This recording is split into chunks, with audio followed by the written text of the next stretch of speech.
Every single afternoon, at exactly 4 o'clock, the old horse would walk to the end of the road and wait for a boy who had gone off to war years ago. The horse had belonged to him, the boy who never came home.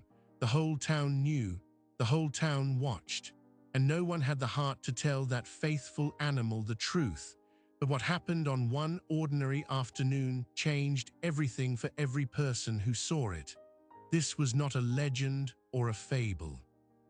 This happened in a small town called Millbrook, where the memory of war still hung in the air like morning fog. The horse's name was Buck, a sturdy bay gelding who had belonged to a young soldier named Thomas, a boy who shipped out in 1917 and never walked back up that dusty road.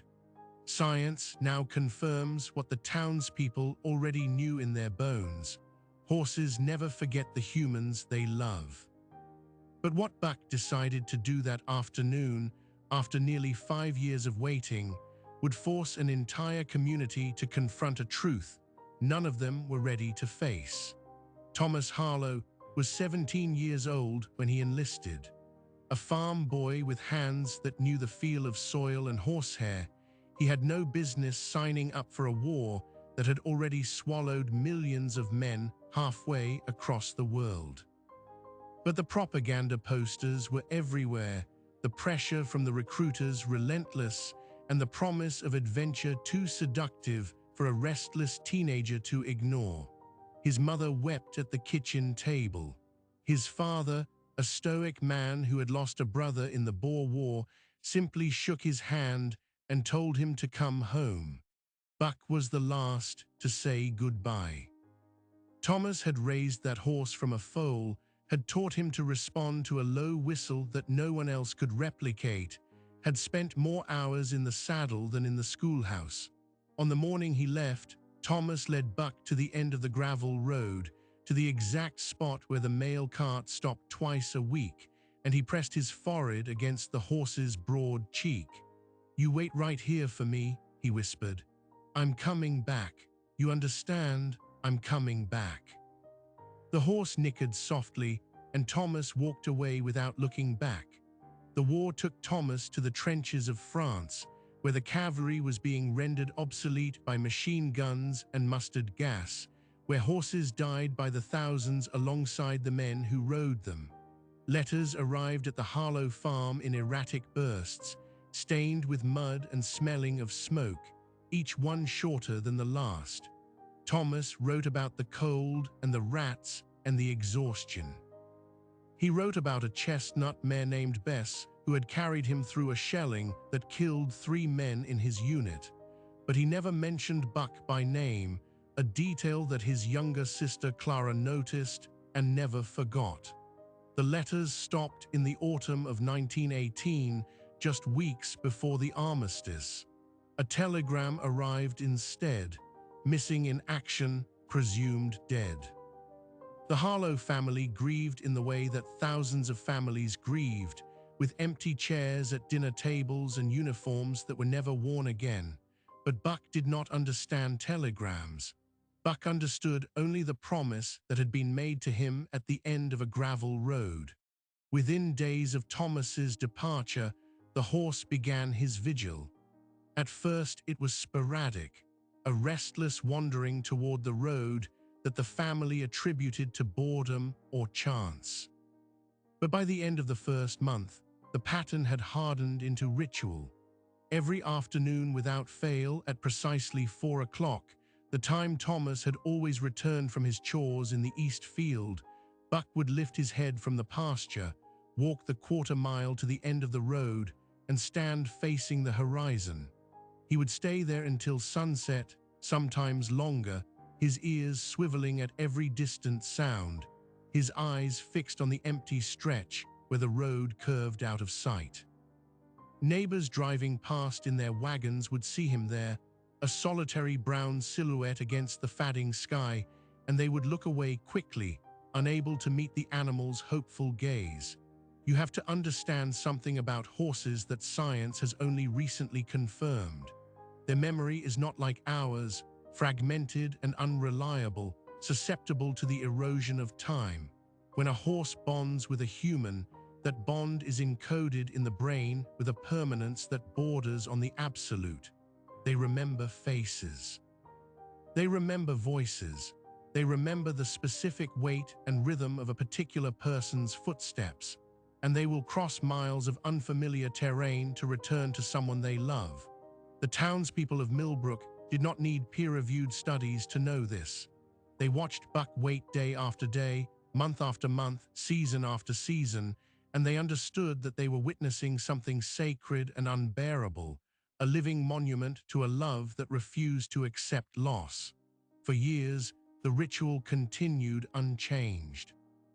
The Harlow family moved through their grief in the slow, halting steps of the bereaved.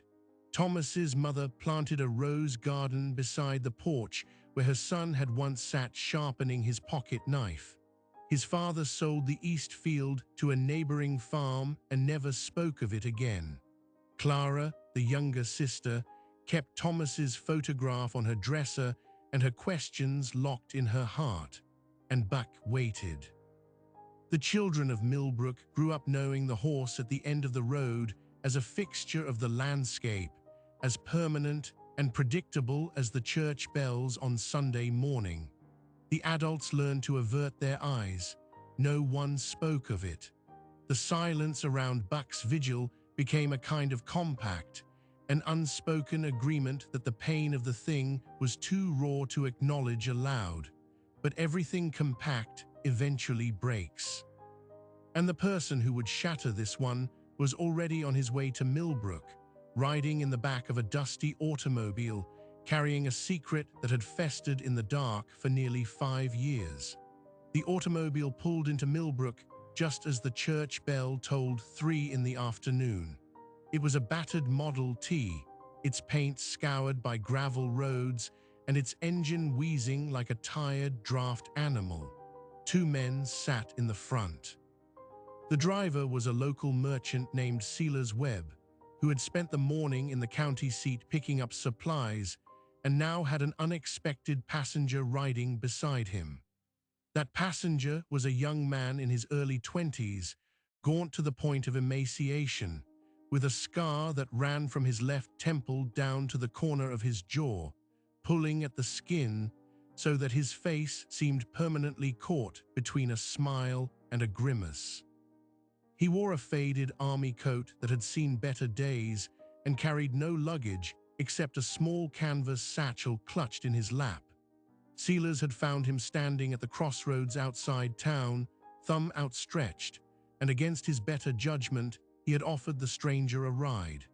Now, as they rumbled past the familiar landmarks of home, Silas stole glances at the man and felt a vague unease that he could not name.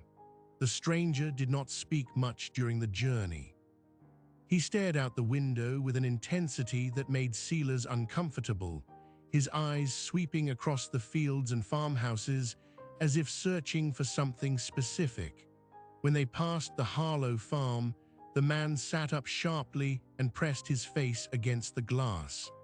The property was visible from the road, a modest white house with a sagging porch and a rose garden that had grown wild and tangled.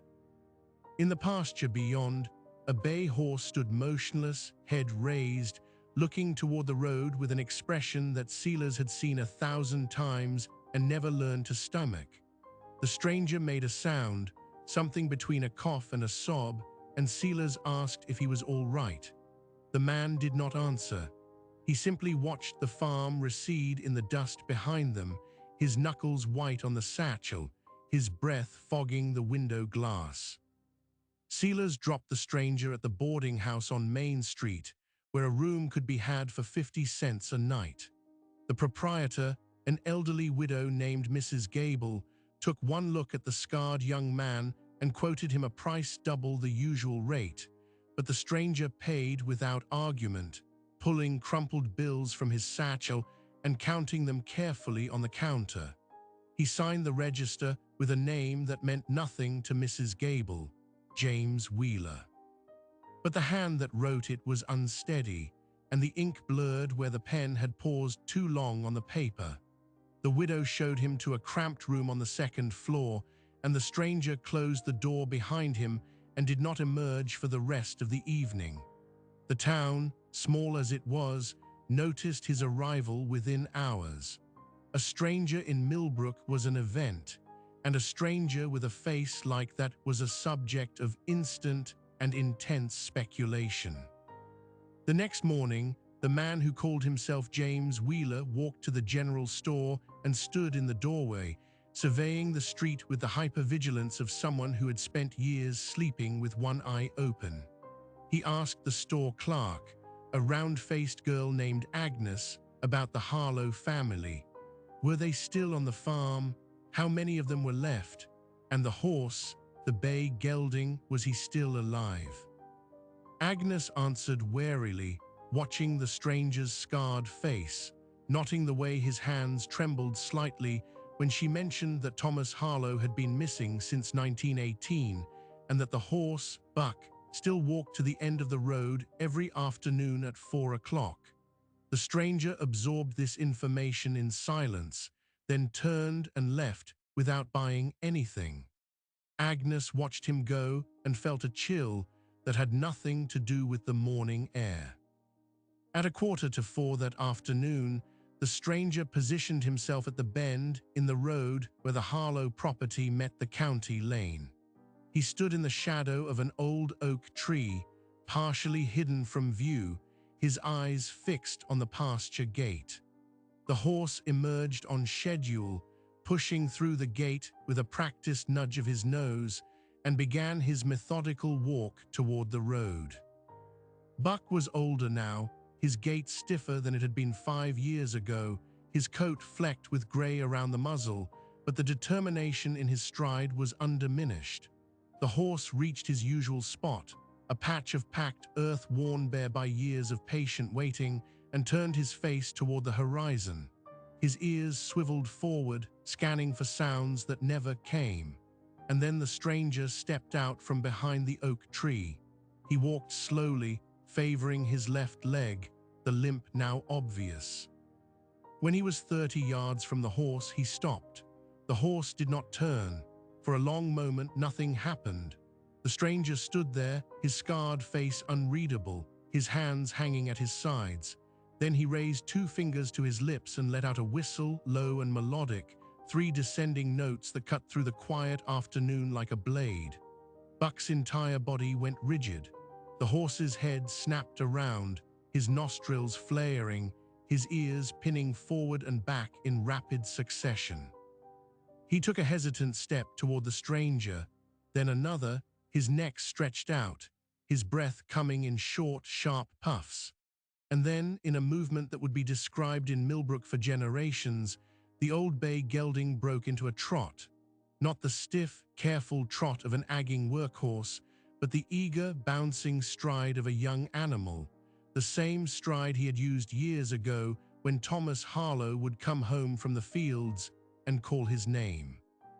The horse reached the stranger and stopped so abruptly that dust billowed around his hooves. He lowered his massive head and pressed his forehead against the man's chest, and a sound escaped the animal, a deep, shuddering nicker that was unmistakably a sound of recognition. The man wrapped his arms around the horse's neck and began to weep. Agnes, the store clerk, had followed the stranger out of curiosity and watched the entire scene from behind a hedgerow. She was not the only one. Several townspeople had noticed the stranger's strange behavior and had positioned themselves at various vantage points. By the time the horse and the man stood locked in their embrace, a small crowd had gathered at the edge of the road, watching in stunned silence. They had seen Buck wait at that spot for 5 years. They had seen him ignore every passerby, every offering of food, every attempt to coax him back to the pasture. They had never seen him approach a human being that way, not since Thomas had left. The obvious truth of what they were witnessing crashed over them in waves. The man with the scar was Thomas Harlow. Clara, Thomas's younger sister, was the last to arrive. She had been at the house, when a neighbor's boy ran up the porch steps shouting that Buck had found someone, that something was happening at the end of the road. Clara, now 19, with her mother's tired eyes and her father's stubborn jaw, walked down the gravel lane with her heart hammering against her ribs. She saw the crowd first, then the horse, then the figure standing beside Buck, one arm still draped across the gelding's withers. The man looked up as she approached, and Clara saw the scar, the gauntness, the years of suffering etched into a face that she had known better than her own. She stopped walking. The man said her name, just her name, in a voice that was rougher and deeper than the one she remembered, but unmistakably his. Clara covered her mouth with both hands. She did not run to him. She stood frozen in the middle of the road, and the sound that came from her throat was not a word, but a raw, keening cry that carried across the fields and silenced every bird within earshot. The reunion shattered the compact of silence that had gripped Millbrook for 5 years, but not in the way anyone expected. Thomas had come home alive after being listed as missing and presumed dead. The official records would later confirm that he had been captured during a skirmish in the Argonne Forest in October 1918, 2 weeks before the armistice. He had spent the next 4 years in a prisoner of war camp, one that the Red Cross had never been permitted to inspect, a place that had stripped him of his name and his health and nearly his mind. When the camp was finally liberated, Thomas was too ill to travel, too broken to communicate. Months of recovery in a French hospital followed, then a slow, bureaucratic journey through a system that had lost track of thousands of men just like him. He had not written to his family because he could not remember their address, the details of his former life having been eroded by fever and malnutrition and the deliberate cruelty of men who had tried to erase him. But there was one thing he had never forgotten, one thing that had survived the camps and the sickness and the years of silence. A low whistle, 3 descending notes, and the feel of a horse's forehead pressed against his own. He had held onto that memory like a talisman, and when he finally staggered back into the world, he followed it home. The town, which had spent 5 years pitying the faithful horse, now understood that Buck had not been waiting in vain. He had been waiting for exactly this moment, and the question that now hung in the air, heavy and unavoidable, was what would happen next. Because Clara was standing in the road with a look on her face that was not joy, but something far more complicated. Something that suggested the secret Thomas had carried home was not yet fully revealed. Clara did not move for what felt like an eternity. The townspeople watched her with the same breathless attention they had given the horse, waiting for her to do the obvious thing, the expected thing, the thing that 5 years of grief should have demanded. But Clara did not run into her brother's arms. She stood rooted to the gravel road with tears streaming down her face, and when she finally spoke, her voice was so low that only Thomas and the horse could hear it. "Mother is dead," she said. The words landed on Thomas like a physical blow. He staggered backward, one hand still gripping Buck's mane, the other pressed against his own chest, as if trying to hold something inside. Clara continued, her voice gaining strength even as it trembled. "Their mother had died 2 winters ago," she explained. "Pneumonia took her, but that was only the clinical cause. The truth, the thing that had hollowed her out long before the sickness arrived, was a letter that had arrived in the spring of 1919, 6 months after Thomas went missing, written in a jagged hand on paper stained with what might have been mud or might have been blood. The letter was from a soldier in Thomas's unit, a man named Private James Wheeler, who claimed to have witnessed the final moments of Thomas Harlow. According to Wheeler, Thomas had not died heroically. He had deserted his post during the Argonne offensive, had run into the woods with his hands raised, and had been shot by his own commanding officer as a traitor to the Allied cause. The letter was detailed, specific, and utterly damning. It described the look on Thomas's face when the order was given, the way he had pleaded for mercy, the contempt with which his body had been left unburied in the mud. The military never confirmed the story, but the letter was enough. The Harlow family was branded with shame. The pension that should have come to a fallen soldier's kin was denied. The neighbors who had once shared their harvest turned their backs. Thomas's mother stopped attending church, stopped tending the garden, stopped speaking to anyone except the horse who waited at the end of the road. She died with her son's name on her lips and the weight of perceived disgrace pressing down on her soul. Their father, a man defined by his pride, had retreated into a silent world of his own, rarely leaving the farmhouse, never explaining himself to anyone. Thomas listened to all of this without interruption, his face draining of color, his scar standing out livid and white against his skin. When Clara finally fell silent, he spoke 4 words that turned the entire scene on its head. That man was lying. He explained it slowly, haltingly, as if each word had to be pried loose from a locked box inside him. There had been a James Wheeler in his unit, he confirmed, but Wheeler was not a trustworthy narrator. Wheeler was the deserter, not Thomas. On the morning of the skirmish that led to Thomas's capture, Wheeler had broken formation and fled, disappearing into the forest before the first shots were fired. Thomas had chased him, had tried to bring him back, and in doing so had stumbled into a German patrol. He was taken prisoner, and Wheeler disappeared into the chaos of battle. The letter, Thomas realized now, must have been Wheeler's insurance policy. By accusing Thomas of desertion, Wheeler had covered his own tracks, ensuring that any investigation would focus on the missing man rather than the one who had actually run. Clara stared at her brother, her face cycling through shock, disbelief, and then a dawning horror that swallowed everything else. "Wheeler," she whispered, "the name you used at the boarding house."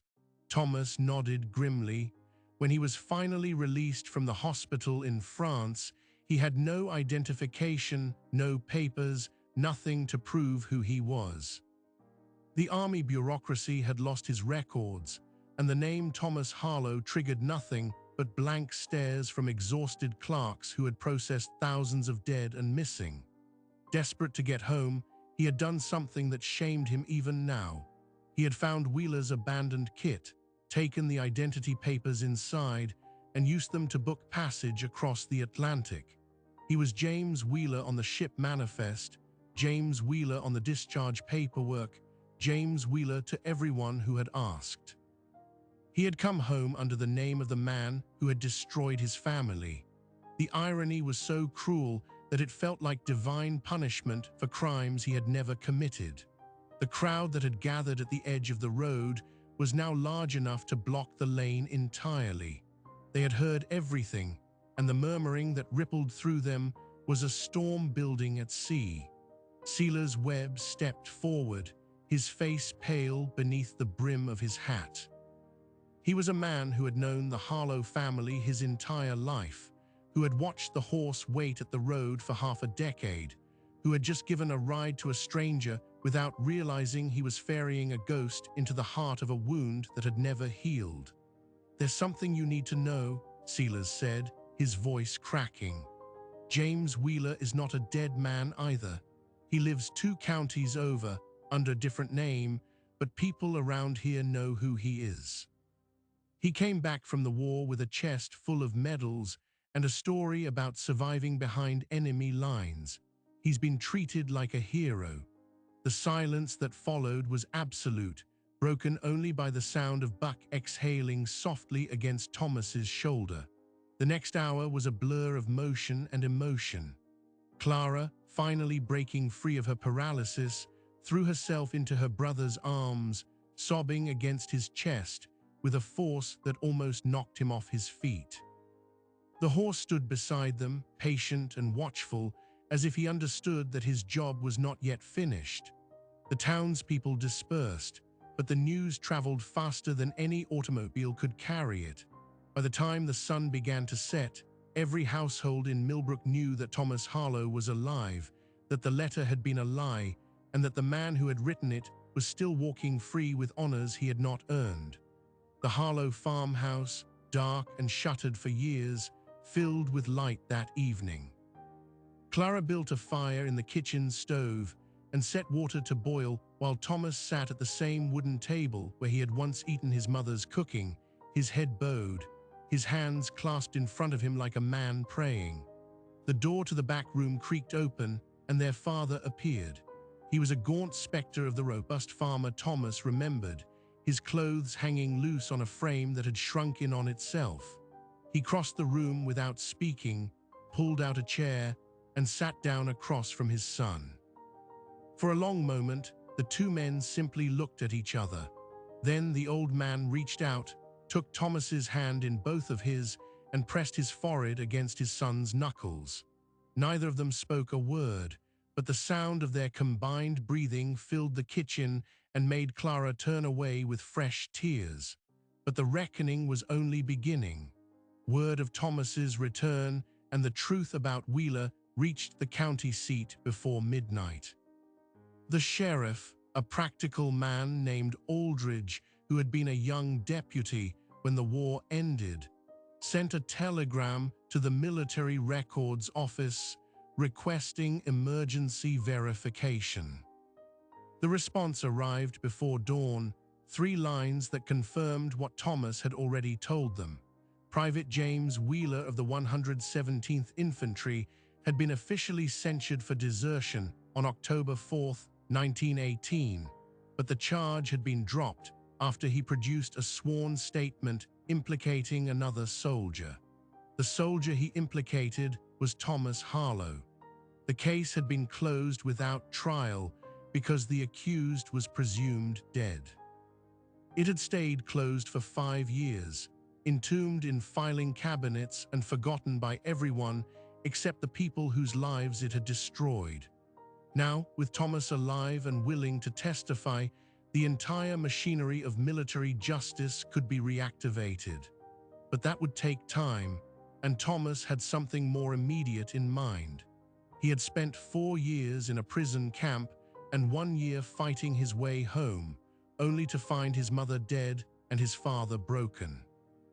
He was not going to let James Wheeler, or whatever name he was using now, enjoy one more day of freedom built on a foundation of lies.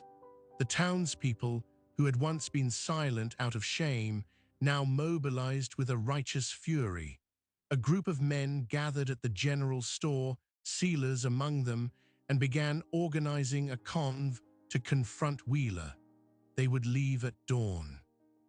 But the only living creature who could identify the real traitor with absolute, unimpeachable certainty was standing beside Thomas Harlow, his chin resting on his master's shoulder, his dark eyes fixed on the horizon. Buck had waited 5 years. He had recognized a voice and a whistle through time and trauma, and in the morning, he would be asked to do something no horse had ever done before, point his muzzle at a liar and reclaim the truth that had nearly devoured a family whole. The convoy assembled at dawn, 6 automobiles and 2 horse-drawn wagons, carrying 23 men and Clara Harlow, who had refused to be left behind. Thomas sat in the lead vehicle with Buck tethered to the rear bumper, the horse walking with a steady patience that suggested he understood the gravity of the mission. The morning was cold and gray, the sky heavy with clouds that threatened rain but never delivered. They drove for 3 hours along roads that deteriorated from gravel to dirt to little more than wheel ruts through scrub pine. The address sealers had provided led to a small, dilapidated farmstead tucked into a hollow where the sun seemed reluctant to reach. Smoke curled from a chimney, a dog barked from somewhere behind the house, and a man emerged onto the porch, a man in his late 20s with a soldier's bearing, and a face that went slack the moment he saw the crowd. James Wheeler, the man who had stolen Thomas's honor and driven his mother to an early grave, stood frozen on his own doorstep. He was thinner than Thomas remembered, his eyes hollow, his hands trembling as he gripped the porch railing. He had been living under the name William Grant, running a small still and keeping to himself, but the isolation had not brought him peace. Guilt had been eating him alive for 5 years. He did not run. He did not reach for a weapon. He simply stood there and waited for the reckoning he had always known would come. Thomas climbed out of the automobile and walked to the foot of the porch steps. For a long moment, the two men simply looked at each other. The silence between them was so thick that it seemed to muffle every other sound, the birds, the wind, the murmuring of the men behind them. Wheeler spoke first, his voice a dry rasp. "I never thought you survived," he said.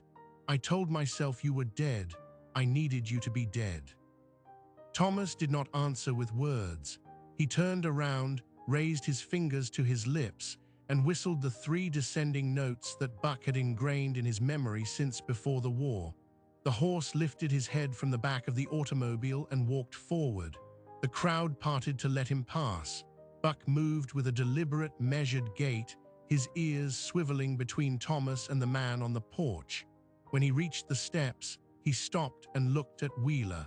His nostrils flared. His ears flattened against his skull. And then, with a clarity that no courtroom could produce and no jury could dismiss, the horse took 3 distinct steps backward. He pressed his shoulder against Thomas's side and turned his massive head away from Wheeler with an expression that every person present understood without translation. The horse who had waited 5 years for his boy was now declaring, in the only language available to him, precisely which man deserved to be called master. Wheeler broke. His legs gave out beneath him, and he collapsed onto the porch, his shoulders heaving with sobs that had been building since October of 1918. He confessed everything, speaking in fragments and gasps, confirming what Thomas had already told the townspeople. Wheeler had deserted. Wheeler had written the letter. Wheeler had stolen a dead man's valor and let a grieving family believe their son was a coward. He had known about the horse, too. He had heard the stories from travelers passing through the county, the legendary Bay Gelding who walked to the end of the road every afternoon, and the knowledge had gnawed at him like a rat in the walls. He had spent 5 years waiting for this day, and now that it had arrived, he felt nothing but relief. The punishment would come later, formal charges filed by Sheriff Aldridge. A military tribunal convened with unusual speed, given the notoriety the case had already attracted. But for the people gathered in that hollow, the trial had already concluded. The verdict had been delivered by a horse who understood loyalty better than most humans. The journey back to Millbrook was quiet. Thomas sat in the automobile with Clara leaning against his shoulder, her hand wrapped around his arm as if she was afraid he might vanish again. Buck walked behind them, uncomplaining, his head held higher than it had been in years. When they reached the farm, their father was standing on the porch, and for the first time since his wife's death, he walked down the steps to greet someone. He did not embrace his son. That was not his way. Instead, he took the lead rope from Thomas's hand and led Buck to the barn himself, his gnarled fingers working the halter with the competence of a man who had never forgotten how to care for an animal. Thomas watched him go, and Clara watched Thomas, and the 3 of them, the surviving Harlows, began the slow work of becoming a family again.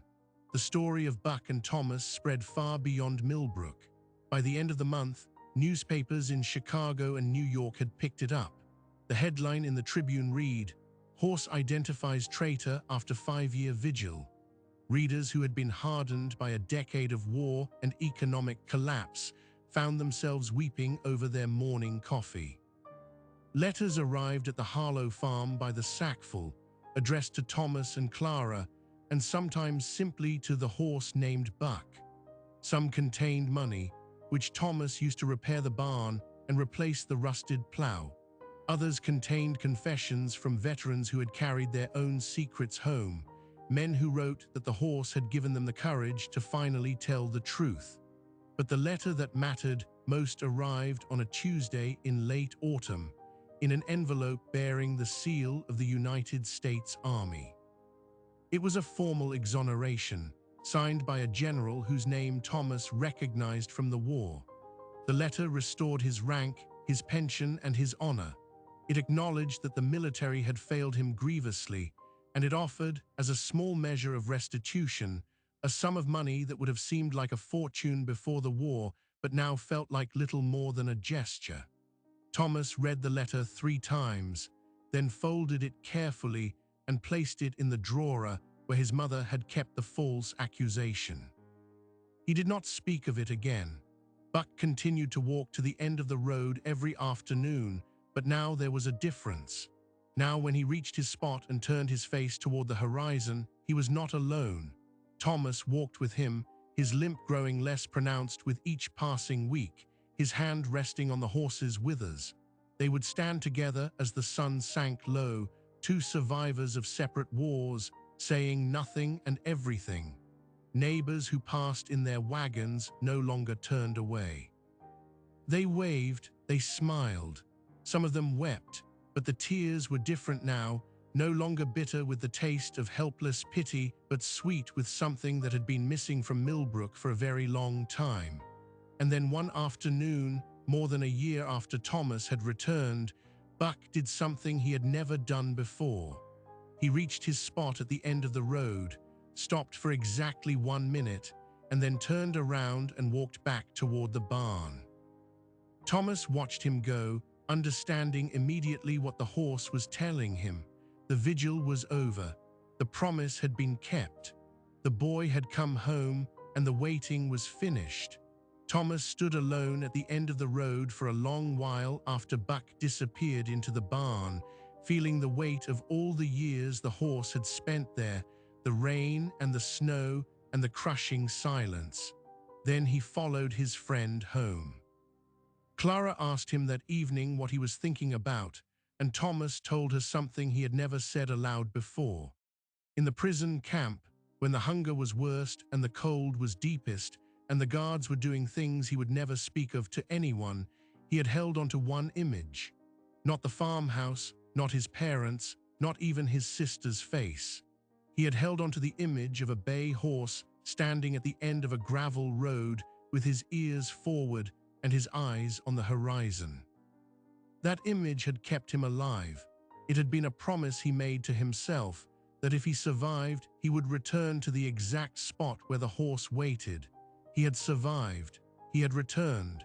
And now, with Wheeler facing justice and his family beginning to heal, he understood that the waiting had not been a tragedy. It had been an act of faith so powerful that it had bent the arc of fate toward reunion. The horse was not waiting for a ghost. The horse was waiting for Thomas. And against all odds, against all evidence, against every rational calculation of survival, Thomas had come back, because that is what horses do for humans who love them deeply enough. They refuse to let go. They refuse to forget. They wait at the end of the road until the road finally gives back what it took. Buck lived another 7 years after Thomas came home. His coat grew fully gray, his gait slowed to a gentle amble, and he spent his final summers grazing in the East Field while Clara's young children climbed onto his back and pulled his mane. He no longer walked to the end of the road alone. He did not need to. The vigil that had defined his life was complete, and the waiting had been replaced by something quieter, a deep and settled peace that seemed to radiate from his very bones. When he finally lay down in the barn one autumn evening and did not rise again, the whole town mourned. They buried him under the oak tree at the bend in the road, and a stone marker was placed there with an inscription that read simply, "He never forgot." That marker is still there. If you drive through the back roads of what was once Millbrook, you can stop at the place where a horse once stood and feel, if you listen closely, the echo of an animal's fierce and unshakable love. The story of Buck is not really about a horse who waited. It is about what happens when loyalty becomes a form of faith, when devotion outlasts every rational expectation, when a living creature looks at an empty horizon and refuses to believe that emptiness is final. Science tells us that horses remember faces and voices across years of separation. But Buck's story tells us something science cannot fully measure. It tells us that the bond between a human and an animal can be a tether that stretches across time and tragedy and even death itself, and that sometimes the most profound acts of healing begin not with a word, but with a whistle, 3 descending notes, a horse's ears pricking forward, and the long, difficult road home. If this story moved you, please subscribe to the channel, like this video, and tell us in the comments where in the world you are watching from. Share this video with someone who needs to be reminded that loyalty is real and that love, in all its forms, is the only force that can truly bring us back from the brink.